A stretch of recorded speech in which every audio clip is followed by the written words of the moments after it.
कृष्णं वंदे जगद्गुरुम। आज मुझे बहुत खुशी है। हजारों बच्चों और भक्तों ने मिलकर संपूर्ण भगवत गीता का पारायण किया। भगवान श्री कृष्ण सबको आशीर्वाद दे। भगवत गीता हमें अच्छा जीवन जीना सिखाती है। अच्छे विचार रखना, सबकी सेवा करना, साहस से जीना और मन को शांत रखना सिखाती है। ये शिक्षा किसी एक धर्म या देश के लिए नहीं है, ये पूरे विश्व और पूरी मानवता के लिए है।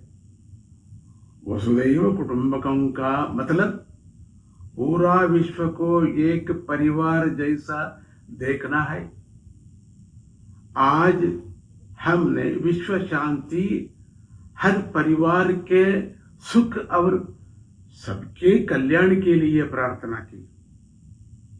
अमेरिका ने हमें अपना घर दिया, इसलिए हम कृतज्ञता है।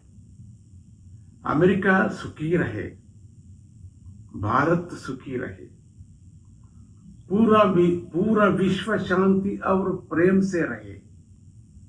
लोकाः समस्ताः सुखिनो भवन्तु।